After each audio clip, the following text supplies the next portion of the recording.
né, ainda mecânicas, mas como é que é o comportamento em elevadas temperaturas. Tá? Essa aqui é uma das tabelas que a norma canadense traz referente à perda de resistência da temperatura da barra em elevadas temperaturas, mostrando, né, em torno aí de perda de resistência sempre em torno de 50%. Então, ela traz essa tabela como se fosse a nossa 15200, né, NBR 15200, que é a verificação, né, das estruturas de concreto armado em situação de incêndio, onde a gente tem ábacos, ou então nós não temos ábacos, né, nós temos as tabelas que relacionam o cobrimento com a temperatura. O cobrimento, né, com o tempo de resistência ao fogo que a estrutura pode suportar. A tendência nossa é criar isso para a gente também, ter essa verificação. Eu vou necessariamente ter um cobrimento maior para ter um tempo de exposição maior, né? Só que é comum, os canadenses, a gente começa com 15 centímetros de laje. Essa é uma tabela para lajes.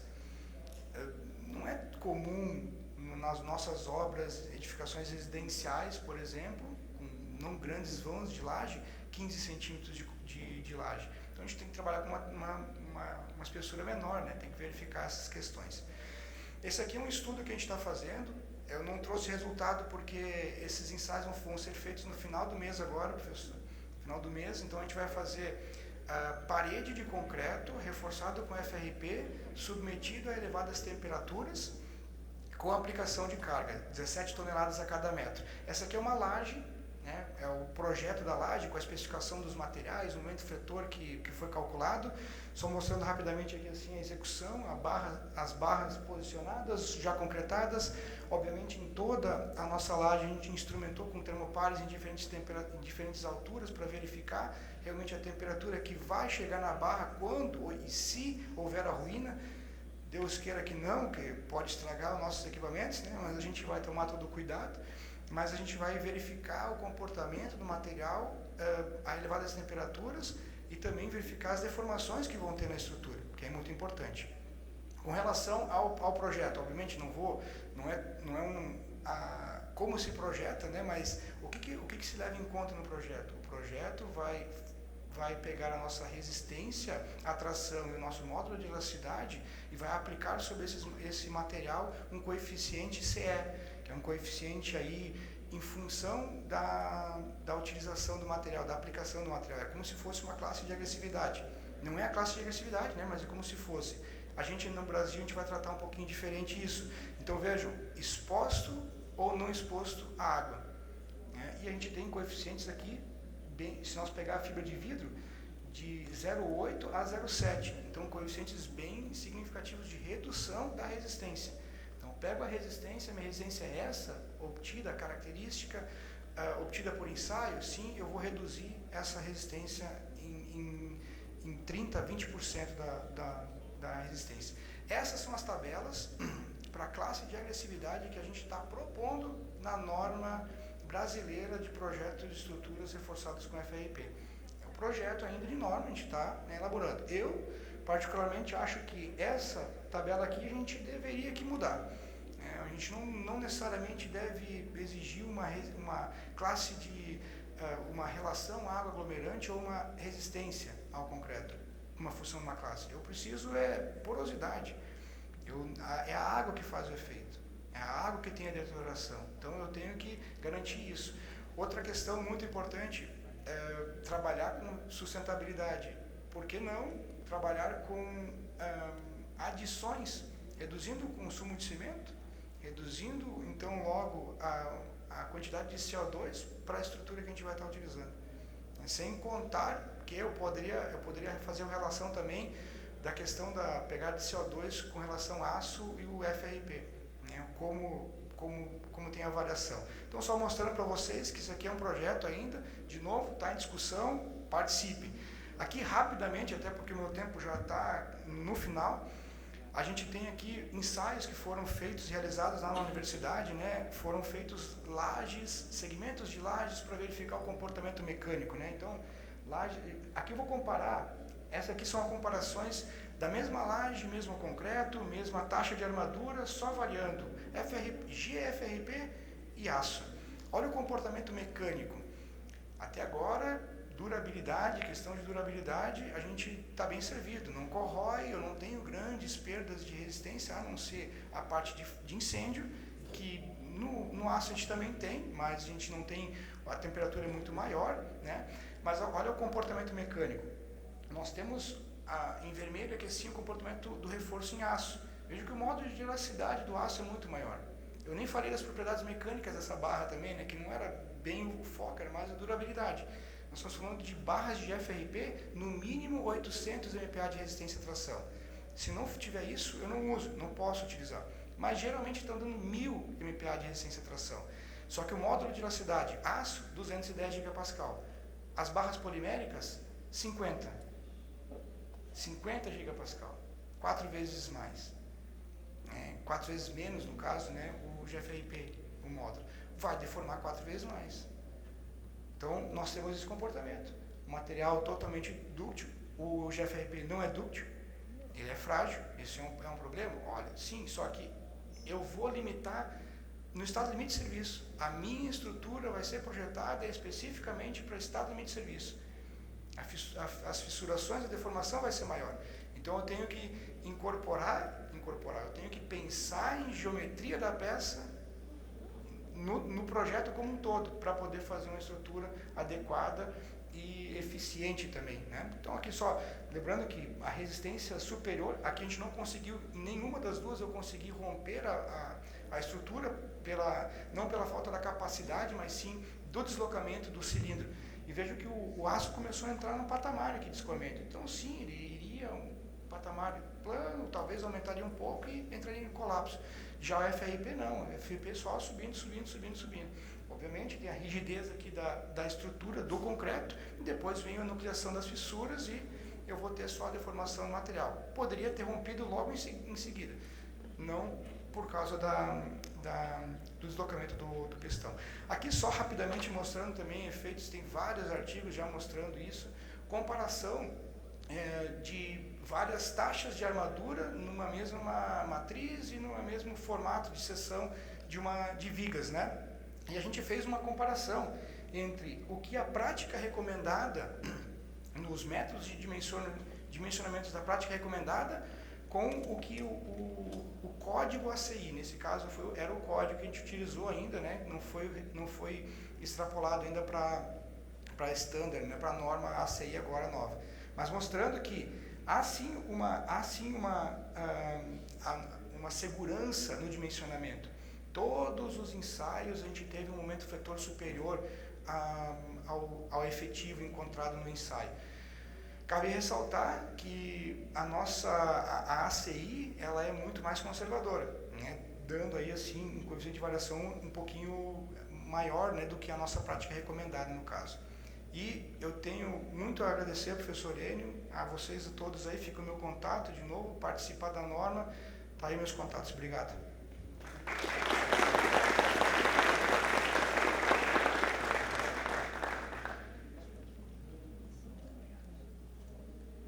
Ok, professor Roberto, muito obrigado pela excelente palestra, trazendo uma visão diferente para nós que trabalhamos tradicionalmente na durabilidade das estruturas de concreto. Essa é a última palestra, mas eu gostaria de abrir para talvez 2 perguntas para os nossos palestrantes. Vocês podem se sentir à vontade. Nós temos um microfone que pode me ajudar alguém aqui com o microfone? Aqui, Aguiar. Doutor Aguiar aqui.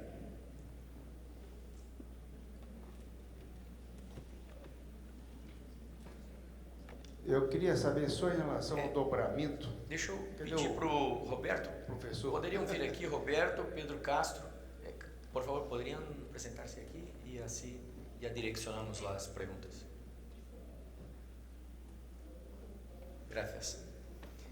A pergunta para o Roberto é em relação ao dobramento das fibras quando for necessário, nos cantos. As barras não são dobráveis. No momento que são produzidas retas, são utilizadas retas. Eu posso produzir a barra dobrada. Mesmo eu produzindo a barra dobrada, eu vou ter coeficiente de redução da resistência da barra reta em função do dobramento, né, que gira em torno aí de 15, 20%. Há uma perda de resistência no dobramento. Posso produzir dobrado. Dobrar na obra? Não.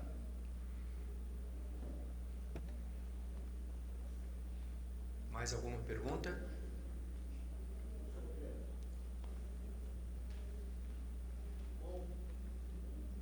Meu nome é Paulo Fernando, sou da Concremate. Qual o índice de vazios que o senhor recomendaria, já que o senhor não é a favor do fator água e cimento? 1. 2. O senhor sabe que todos nós aqui usamos os cimentos aqui, já tem muitas adições. Então nós já usamos isso. Né? Então, por favor, qual o índice de vazio que o senhor recomendaria a cada situação? Essa é uma boa pergunta. É uma boa pergunta. Então, depois eu te passo os números. Isso a gente tem que discutir, né?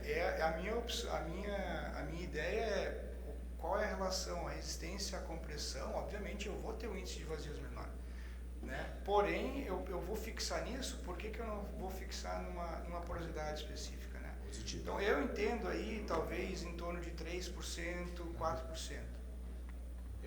Já temos um concreto de boa qualidade Isso. com isso.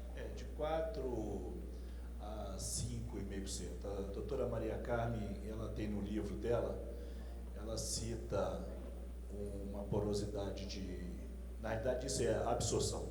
Ela cita uma porosidade para concretos duráveis de 10%, o que corresponde... Sim. É isso que a Carmen Brasil hacemos. Então, seria uma absorção de 4,5%, que os brasileiros são acostumados com isso, que dá uma porosidade, que na norma fala índice de vazios, tem uma diferença aí, mas em suma de 10%. No 4,5%, mas aí é bem durável. Se você aceitar 5%, é um número bom. Sim, até a norma europeia, francesa, perdão, a NFP 18470, que trata sobre concretos de ultra alto desempenho, né, questão de durabilidade, 9% de índice de vazios. Abaixo de 9%. O limite, até 9% tem durabilidade. Isso, porque isso, 9%, corresponde à absorção de 4%. Traduzindo é assim, absorção vezes 2 mais 1 dá porosidade. A doutora Maria Carmen fala em 10%, 4,5 vezes 2, 9, mais 1, 10. É isso. Perfeito. Obrigado. Obrigado, querido amigo Paulo, pela pergunta.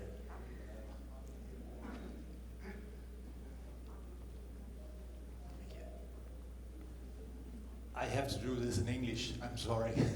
No problem. Pedro, it sounds very interesting with the Alcopat initiative, and there are both differences, but there are also similarities in your initiative compared to the Globe.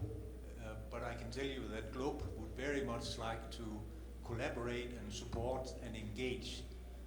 So we definitely hope for interaction in the very near future on many of the initiatives that you showed.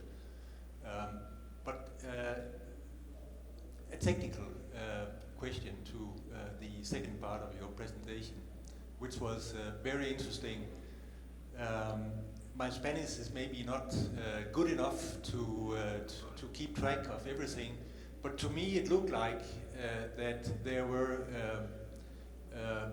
the chloride concentrations would reduce over time depending on the temperature.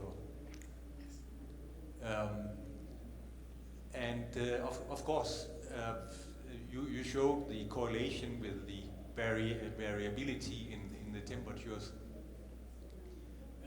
I've seen other studies related to chloride ingress in roadway tunnels, actually in Switzerland. I would like to share with you. They're very old, but also coming up with some interesting and very strong dependencies on the microclimate, you could say.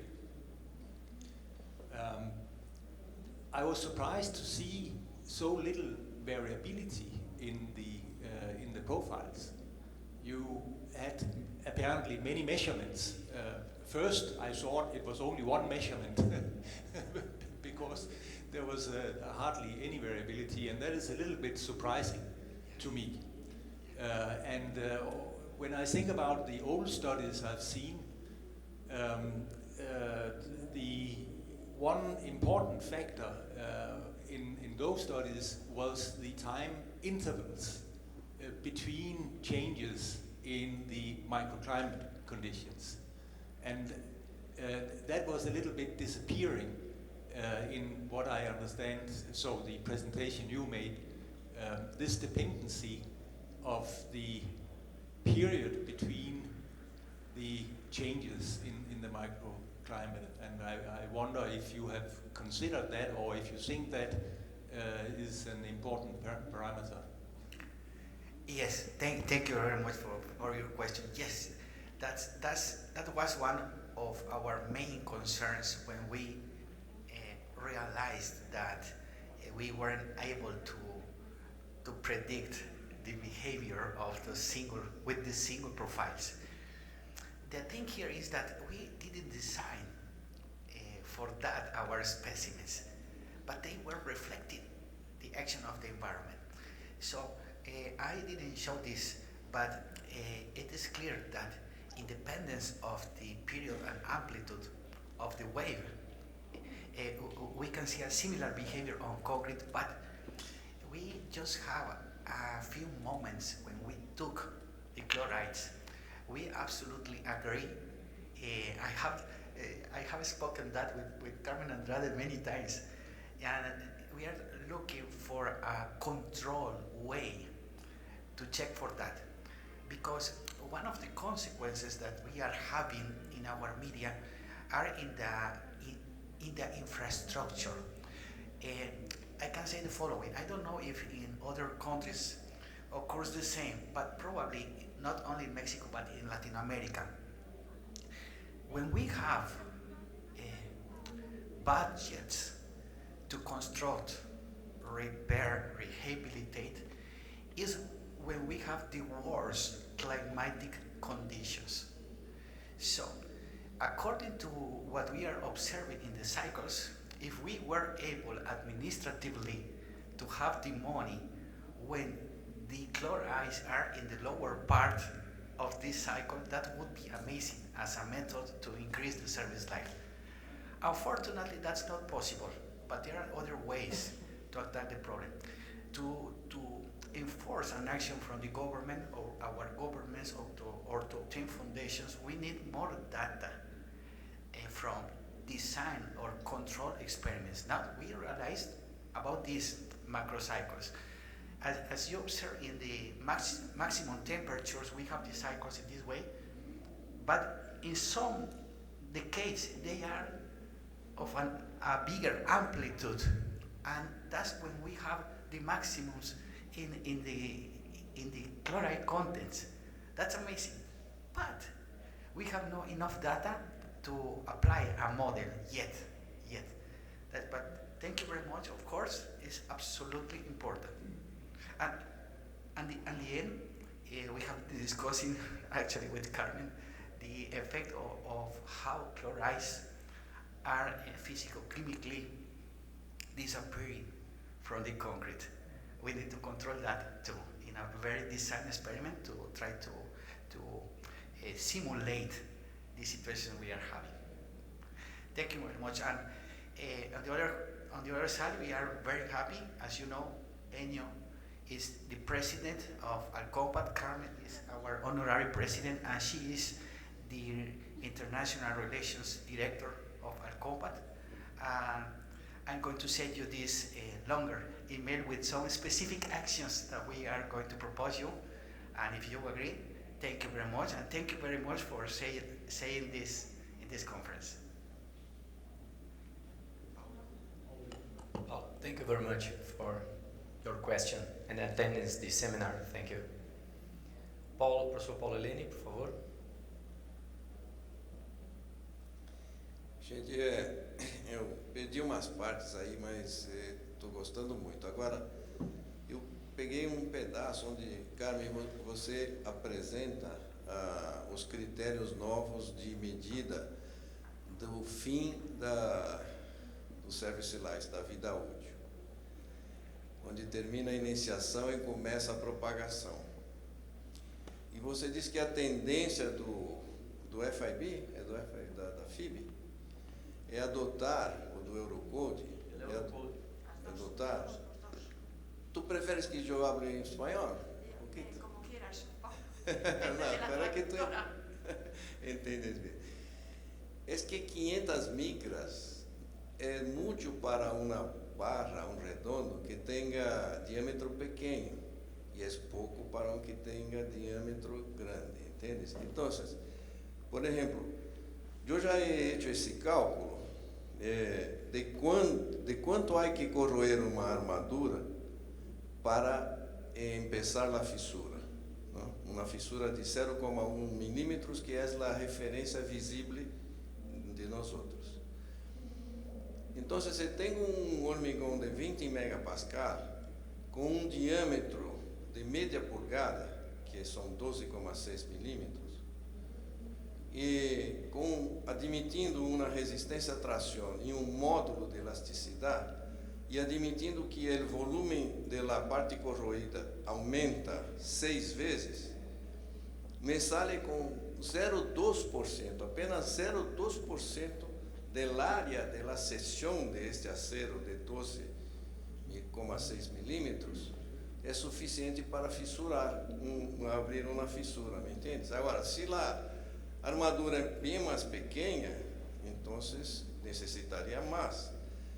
E se a armadura é grande, depende da distância, porque isso depende do recobrimento também. É considerado um recobrimento de 20 milímetros. Se tiver um recobrimento de 40 milímetros, tarda mais a fissurar.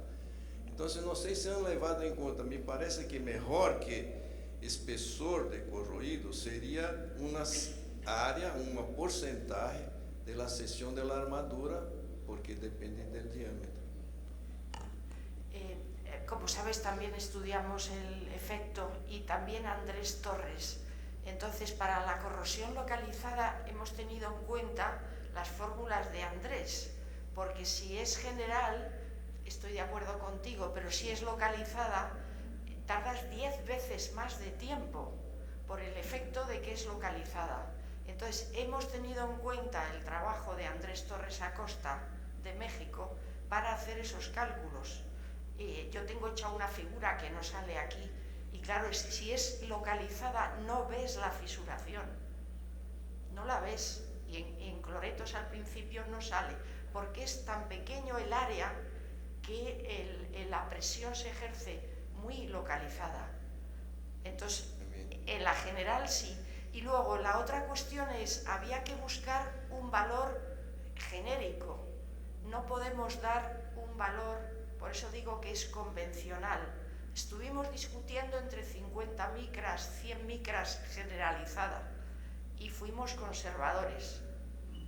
Yo entendí que son 500 micras. 500 en localizada. Localizada por el y efecto 50 de que, micras en general. general. Entonces, en la general tienes una relación para la presión, pero en la localizada no es esa fórmula. Sí. Hemos aplicado las de Andrés Torres Acosta y te sale 10 o mucho más tiempo o necesidad de óxido para que se fisure. Não, me parece claro, pero me parece que depende do diâmetro e do recobrimento, porque se está muito interna a armadura, o hormigão tem muita porosidade. Y si hay dos juntas o si están cruzadas, era imposible tener cuenta, es genérico, es nominal. Y si están cruzadas las armaduras, era imposible, tienes que buscar un valor para la norma conservador y único, si no, en el futuro a lo mejor se pueden poner otros. Não, estou de acordo, só não concordo que seja espessor, que deveria ser porcentagem da área, porque são duas coisas muito distintas. Pero es que como el área varía, la corrosión la puedes calcular como pérdida con la velocidad, no necesitas el área y sabes la pérdida. Entonces, es la necesidad de minimizar lo que estás diciendo al usuario. Está bien. Podemos seguir discutiendo después, porque desde un punto de vista de la presión ejercida en la periferia es diferente. Deixa eu pedir licença aqui também para a professora Carmen Andrade, licença para ti para comentar sobre isso. A gente comentou também, inclusive com o Michel, quando a professora Carmen Andrade apresentou, não só depende da espessura, contribuindo com a tua colocação, mas com a qualidade, porque a gente sabe que os produtos de corrosão vão ocupando essa porosidade e aí sim que traciona essa porosidade e fissura. Então veja que inclusive um concreto melhor, se nós tivermos uma velocidade de corrosão maior, ele pode fissurar até antes do que aquele que tem mais porosidade. E também acho que, porque quando nós projetamos uma estrutura, nós chegamos num AS, Steel Area, para aquela solicitação. Então seria melhor verificar uma perda de seção. Do ponto de vista estrutural, nós pensamos assim, né? Então, qual que é o coeficiente de segurança? É 15% do AS para aquela situação, para aquela armadura? Bom, vamos chegar no 15% do AS? Não. Vamos chegar com 10%. Nós estamos discutindo isso muito no nosso comitê técnico 802 de manutenção de estruturas, reparo e recuperação. Onde medir isso? É uma perda de seção da armadura generalizada ou pontual? Se eu vou fazer uma reabilitação, eu vou colocar essa armadura por traspasse no ponto onde eu perdi aquele AS, ou eu vou chegar nos 15%, eu vou me estender onde tiver armadura sã, não perdeu nada, é a partir daquele momento que eu vou ter a minha sobreposição de armadura. Veja que é complexo o tema. A mí me parece bastante complejo el tema, sí, desde el punto de vista estructural, entonces es todavía más complicado porque trabajamos con el AS, Steel Area. Luego presentaré alguna cosa en mi presentación por la tarde sobre el tema. Sí, pero es que en la normativa luego puedes ir y dar todos los casos, pero tienes que buscar el parámetro más simple que intente pasar el concepto y luego ya el proyectista, si sabe, lo puede aplicar. Y había un consenso general en darlo en penetración de ataque, no en pérdida de sección en el grupo. Obrigado.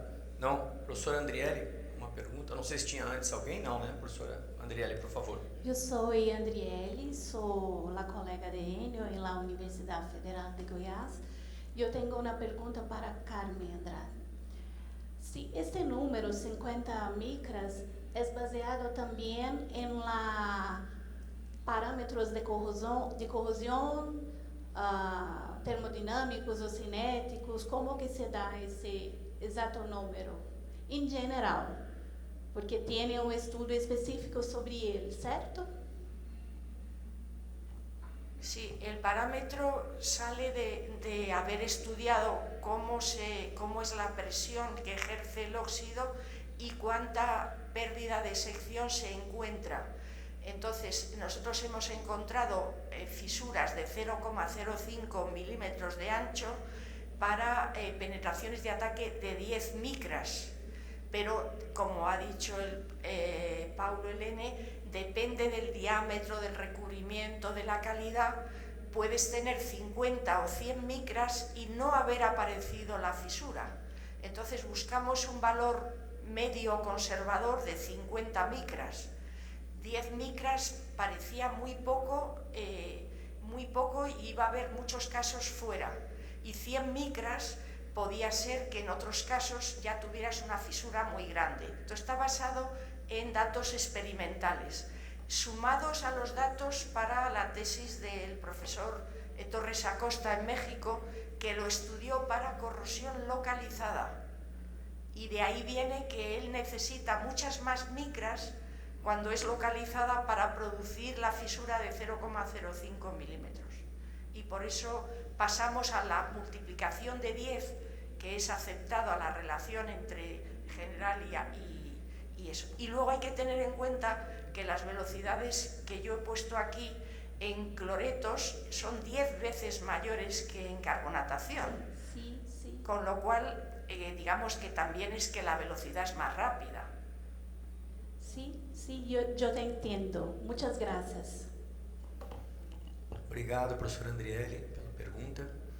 Nós vamos terminar aqui, pelo adiantado da hora. Às 14 horas, nós voltaremos aqui com a palestra do professor Charles Nemay, que vai ter tradução aqui para todos que quiserem. Gostaria de solicitar uma salva de palmas para o professor Pedro Castro, para a professora Carmen Andrade, professor Roberto Cristi, pelas suas participações nesse seminário. Muito obrigado.